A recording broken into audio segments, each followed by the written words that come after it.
fazer uma pesquisa rápida aqui, acho que eu já sei a resposta, mas pelo menos para a gente ter um pouquinho de interatividade. Quantos de vocês já ouviram falar do termo, ou do tema, Value-Based Healthcare? Ok. Bom, primeiro, quantos são da área da saúde, só para ter certeza? Acho que o tema, apesar de estar em moda já tem alguns anos, principalmente depois da publicação daquele livro do Porter e da Elizabeth Teisberg, que se chama Redefining Healthcare, né, Redefinindo o Valor em Saúde, lançado aqui no Brasil pela Mil, diga-se de passagem, em 2006, com o Porter. O Porter veio, fez o lançamento, super legal, lá no Rio de Janeiro, na época do Dr. Edson. Então, mas há uns 3 ou 4 anos, aqui no Brasil, que o tema ficou mais forte. E no mundo ele já está mais forte há uns 5 anos.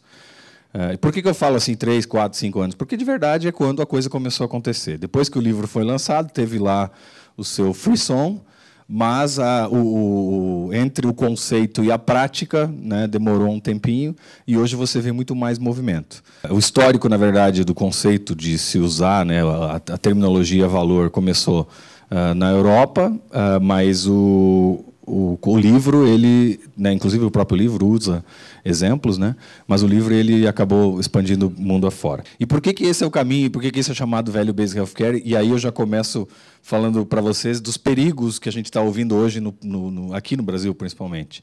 A gente confunde Health-Based Healthcare com uma série de coisas. Para quem tem ido nos eventos por aí, a gente confunde Value-Based Healthcare com pagamento por performance, fee for performance. O problema é o pagamento, fee for service, fee for performance, e aí, health-based healthcare. Não é. Ele pode ser um componente do todo que é value-based healthcare. DRG, né, não sei quem está um pouquinho mais a par disso, que são os agrupamentos de doenças que os hospitais e os prestadores de serviço usam para justamente identificar coortes de pacientes, né, grupos de pacientes similares, com características, com complexidades e resolutividades semelhantes. O pessoal também, não, estou implantando DRG, então está tudo resolvido, estou fazendo Value-Based Healthcare. Não é.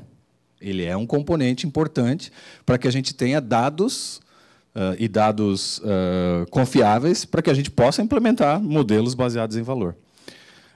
Outra coisa, saiu muito na mídia aí algumas negociações que foram feitas entre pagadores, né, planos de saúde e hospitais, fazendo pagamentos com bundle, né, de até orçamentários, né, e tudo mais. Isso é Value-Based Healthcare. Não, isso são, de novo, componentes de Value-Based Healthcare. Pode até ser um caminho do componente de pagamento, você colocar um orçamento anual, coisas do gênero, mas Value-Based Healthcare é uma transformação no modelo de atenção à saúde. O objetivo final, e até você viu que falou, só no final falou, isso é Value-Based Healthcare. Então, saúde baseada em valor é transformar o que a gente tem hoje, que é baseado, né, o livro até do Porter fala, hoje nós vivemos num modelo de competição de soma zero, ou seja, as partes elas competem no final, a soma é zero. Não pode ser, nenhuma soma pode ser zero. Se a soma é zero, ela não está agregando valor nenhum, certo? Falando especificamente aí da cadeia de suprimentos, e eu sei que nós temos bastante pessoas aqui que lidam diretamente com o processo de compra, venda, suprimentos mesmo, e, obviamente, cada um de nós, né, numa cadeia qualquer, a gente tem uma participação no processo, né, da cadeia de fornecimento, seja de serviços, seja de produtos, que nós temos que levar em consideração quando a gente começa a falar do termo ou do tema valor. E essas premissas são basicamente premissas para a sustentabilidade do sistema. Foi montado já há uns 3 ou 4 anos um grupo lá naqueles encontros de Davos lá e tudo mais, tem um grupo hoje que se reúne para falar de Value-Based Healthcare. Por quê? Porque esse tema do custo da saúde, ele se transformou tão complexo, tão grande, tão difícil de ser resolvido, que os maiores especialistas do mundo precisam se reunir e começar a dar, e estão se reunindo e dando soluções para isso. Para que haja, né, sustentabilidade, a gente precisa que o modelo seja focado em volume, né, seja mudado do foco em volume para o foco em valor. Foco em volume. Por quê? Porque hoje, quanto mais se produz, mais se ganha. Mas se você produzir mais, inclusive o Porter fala isso no livro, mas se você produzir mais, você fica melhor, porque você fica especialista. Verdade. Isso é bom. São as chamados IPUs, IPUs, que são as unidades especializadas de prática especializada de saúde. O Porter ele indica isso. Quanto mais você fazer, a ideia de que repetir te dá experiência e a experiência te dá melhores resultados clínicos. Mas não é isso aqui. Aqui é o seguinte, hoje o modelo, e aí entra a discussão de pagamento, é que ele incentiva volume, ele não incentiva valor. Por que ele incentiva o volume? Porque se eu fizer mais exames, se eu fizer mais internações, o plano de saúde, se ele tiver mais pessoas na carteira, ele vai ganhar mais. Volume, volume, volume, ganho, ganho, ganho. Mas não, nós temos que focar no valor. E o que é o valor? A transformação do modelo de assistência à saúde do paciente. Os negócios precisam deixar de vender uma promessa de resultados para entregar realmente, para ter um comprometimento com o valor. O que é uma promessa de resultado? Quando você vai hoje, né, nós como usuários, você chega lá, sei lá, mostrou até, vamos pegar o exemplo da Silvia e do Kabir. Anotei aqui para não esquecer. Do Kabir. Os dois foram no médico, lá nas equipes e tudo mais, e disseram para ele, você tem que fazer tal da cirurgia aqui. O que a gente, quando faz isso, o que a gente recebe? A gente recebe uma promessa de que, fazendo a cirurgia, você vai se recuperar de acordo com aquilo que você tem a expectativa de se recuperar, certo?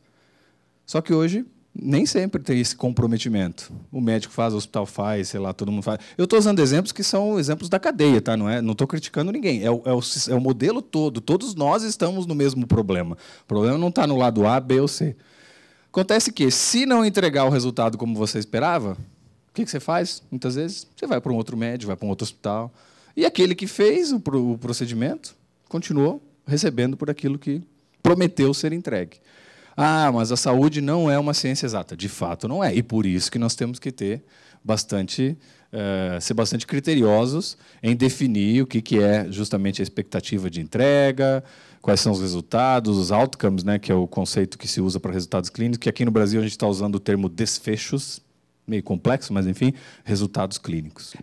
Isso precisa ser mudado. Então, mudar de promessa de valor, de entrega, para comprometimento da entrega. Se tivesse um local onde a gente pudesse consultar os resultados dos prestadores de serviço, dos médicos, seria fantástico. Vai ter, gente. Claro, não vai ser amanhã, nem depois da manhã. 2028, o colega estava falando aqui, né? Talvez em 2028, né? A gente tenha isso e muito mais. Tá? Mas nós vamos ter. Então, nós ainda vamos ver muita coisa, muita transformação, mas, obviamente, as gerações que virão, elas terão muito mais acesso à informação.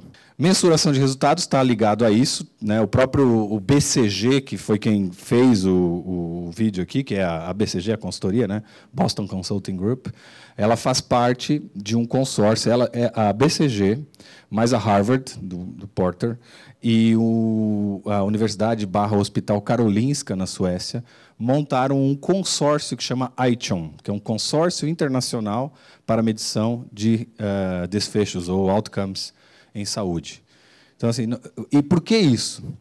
Porque o que acontece? Eu quero saber o resultado ABC, né? Eu quero ver quem é melhor. Mas melhor comparado com o quê? Daqui a pouco eu desenvolvo uma forma de medir, você desenvolve outra, você outra. Se elas não estiverem uniformizadas, não serve para nada, correto? Então, esse consórcio, ichom.org, se vocês quiserem, achom.org, quiserem consultar, ele já desenvolveu o que eles chamam de standard sets. São padrões, né, de tratamentos de doenças, são 25 ou 26 agora, do tratamento do diabetes acabou de sair, que também mostram como você pode usar aquele padrão e medir. Hospitais aqui no Brasil já estão fazendo. Quem começou esse movimento aqui no Brasil, assim, começou mesmo, foi lá no Rio Grande do Sul, no Hospital das Clínicas, mas aí quem expandiu foi a ANAP e um grupo grande, já de 10, 12 hospitais, já estão desenvolvendo, trabalhando nisso já há um ano e pouco, com a insuficiência cardíaca, o standard set de insuficiência cardíaca. Então, precisa ter formas de medir resultados. Precisa ter o cuidado integrado. Hoje, infelizmente, o nosso cuidado não só é integrado, como ele é desintegrado. Ou seja, ele não tem conexão nenhuma. A gente faz várias vezes o mesmo exame, vai em 3 ou 4 médicos, a gente escolhe, a gente pega um menuzinho lá, né, que foi isso que os planos de saúde... Eu já trabalhei em plano de saúde, então eu posso trabalhar em plano de saúde, hospital e na indústria, e em governo e público. Então, eu posso falar com uma certa... sem apontar dedos, porque eu fiz parte dessa história. Então, o que o plano de saúde vende quando ele vai lá no RH, e eu tenho defendido isso há algum tempo. O plano de saúde vende, opa, peraí, nós temos para você o plano que dá acesso aos melhores hospitais, aos melhores médicos, aos melhores de tudo. Quando você vai usar, não, esse aqui você não pode usar, porque, veja bem, se você usar esse aqui vai custar caro. Não, peraí, mas quando você... pois é, tem, mas custa caro. Então, a gente está vivendo essa de tem o melhor, mas não com acesso porque custa caro, né? Então, o que acontece? Hoje está totalmente desintegrado o sistema e não está focado no valor. E, obviamente, sem divisão de riscos e responsabilidades não vai acontecer. Já falei um pouquinho daquela questão de entregar, aqui de entregar, se comprometer, ela está ligada a isso. Se as partes não assumir a sua parcela do tratamento, dificilmente elas vão... nós vamos ter uma entrega de valor. Porter explodiu o assunto. Aí, os primeiros a se dar conta que deveria seguir nesse caminho foram os prestadores de serviço. E, por prestadores, hospitais, mais hospitais. Então, assim, os grandes sistemas de saúde nos Estados Unidos, Mayo Clinic, Cleveland, enfim, aquela turma toda começou aí. Depois, os planos de saúde começaram, estou falando dos Estados Unidos, começaram a se dar conta, opa, peraí, esse negócio é interessante para nós. Não é só o modismo e tudo mais, não é para que o hospital quer receber mais, não, isso, se é por esse caminho, isso é interessante. Então, os payers, né, os planos de saúde nos Estados Unidos, entraram nesse negócio. Aqui no Brasil, a mesma onda. Os grandes hospitais reconheceram e viram que era importante, e os planos de saúde agora estão se mexendo para começar a entender. Hoje, lá nos Estados Unidos, quem está muito mais movendo a agenda disto são os payers, são os pagadores, os planos de saúde públicos e privados. Vou mostrar um exemplo no final aqui de um plano de um caso público. E aqui no Brasil, ainda, como eu falei, estamos tentando trazer os planos de saúde para a página. Médicos ainda estão longe disso, no mundo inteiro. Aqui no Brasil, mais ainda. Quando você faz um processo de transformação, aonde que está o maior problema? Dentro de casa ou fora de casa? Dentro de casa. Acho que todo mundo experiencia isso, né? Então, e é o que acontece em todas as empresas. Então, mesmo nós, com uma certa história já, ainda hoje, transformar o modelo tem que convencer primeiro dentro de casa, e não é fácil. Aqui é a fórmula de valor que o Porter, Mega Ultra Professor Doctor Plus, há 12 anos atrás, chegou e disse assim para a gente, vocês precisam trabalhar assim. Qualidade dividido por custo. Então, lógico, não é lógico que a entrega de valor é qualidade versus o quanto custa? É o que a gente faz todo dia nas nossas coisas. Você vai no supermercado, puxa vida, mas o quilo dessa laranja está... Ah, não, mas não compensa pelo que eu vou ter de benefício. Né? Aí a pergunta que eu faço para vocês, por que na saúde não funciona assim?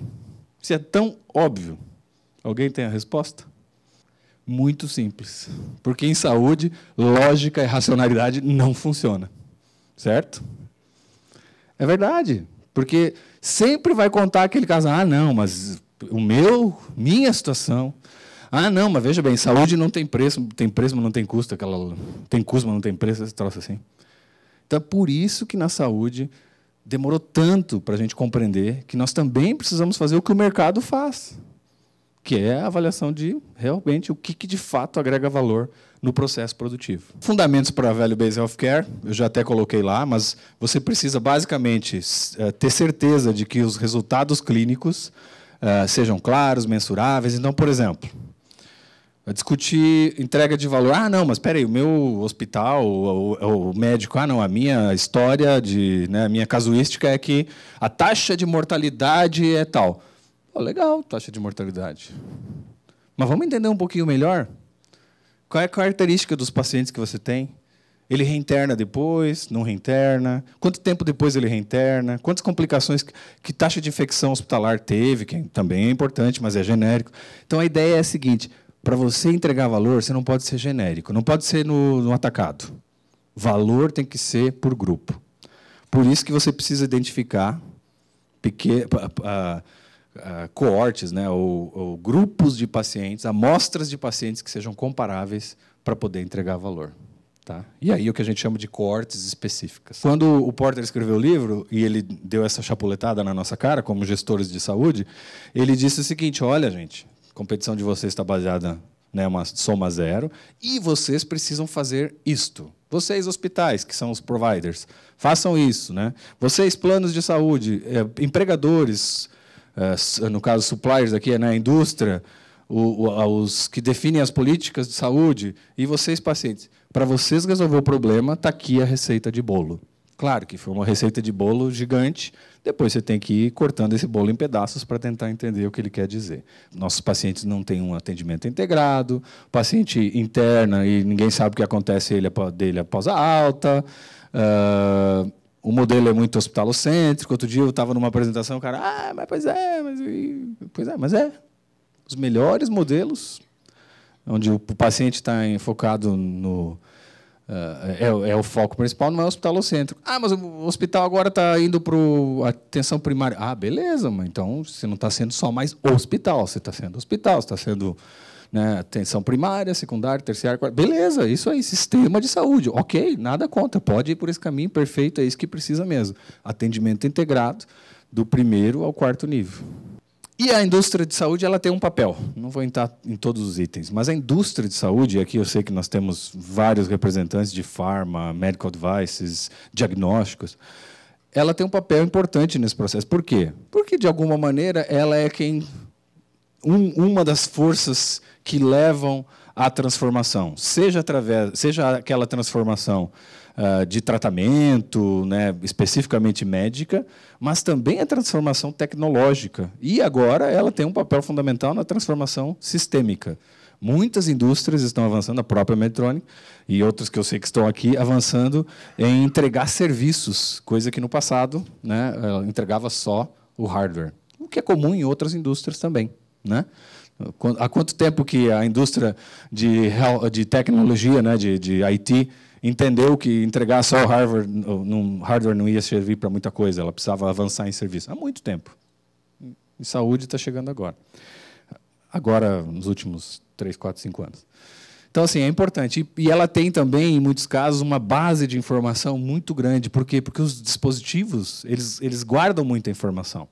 E essa informação, conectadas com as informações do plano de saúde, do hospital, do consultório do médico, vai dar o volume de informações para a tomada de decisões que a gente precisa. Nós desenvolvemos esse framework, né, que tem 7 passos. Por quê? Porque nós entendemos que, se no final essa transformação não acabar gerando um novo modelo de negócio, e aí só no finalzinho a gente vai falar de como que a cadeia se alimenta financeiramente, não vai fazer um impacto, porque no fim do dia o impacto grande que acontece em qualquer cadeia é o impacto financeiro. Então, todos focados no paciente, mas seguindo os passos para implantar um modelo baseado em valor. Eu sei que, né, até pela característica da IBS, o foco grande é sempre em públicas, né, negociações, licitações públicas e tudo mais. Aí a pergunta que fica, mas legal, e como é que isso vai funcionar no mercado público? Todos nós temos que agir para fazer essa transformação. Porque só vai transformar se os nossos ilustres, né, governantes, legisladores e tudo mais se engajarem nesse processo. Então, o convite que eu faço a todos nós é, via profissional, né, suas empresas, ou até via pessoa física, que a gente comece esse processo de advocacy, que fala em inglês, né, que é o termo de influenciar os nossos legisladores. Por quê? Porque nós vamos precisar fazer mudança nas leis de licitações, senão não vai acontecer. Apesar da lei já ser qualidade, preço, tal, mas tem muita coisa que não tem. Por exemplo, o risco, que nem colocou esse último vídeo. Mas já tem algumas iniciativas acontecendo. Uma delas, super legal, que acho que todos, se não todos ouviram falar, que é a iniciativa, quando o antigo ministro Ricardo Barros colocou em prática a negociação com a AbbVie para aquele medicamento de hepatite C. Certo? Eu não sei o que... Tem alguém da AbbVie aí? Não? Eu não sei qual é o nome do medicamento, mas é o seguinte, a lógica é o seguinte, o Ministério só vai pagar, é que o negócio não avançou, infelizmente, mas só iria pagar se a pessoa fosse curada. Legal, né? Esse é o comprometimento com aquilo que promete entregar.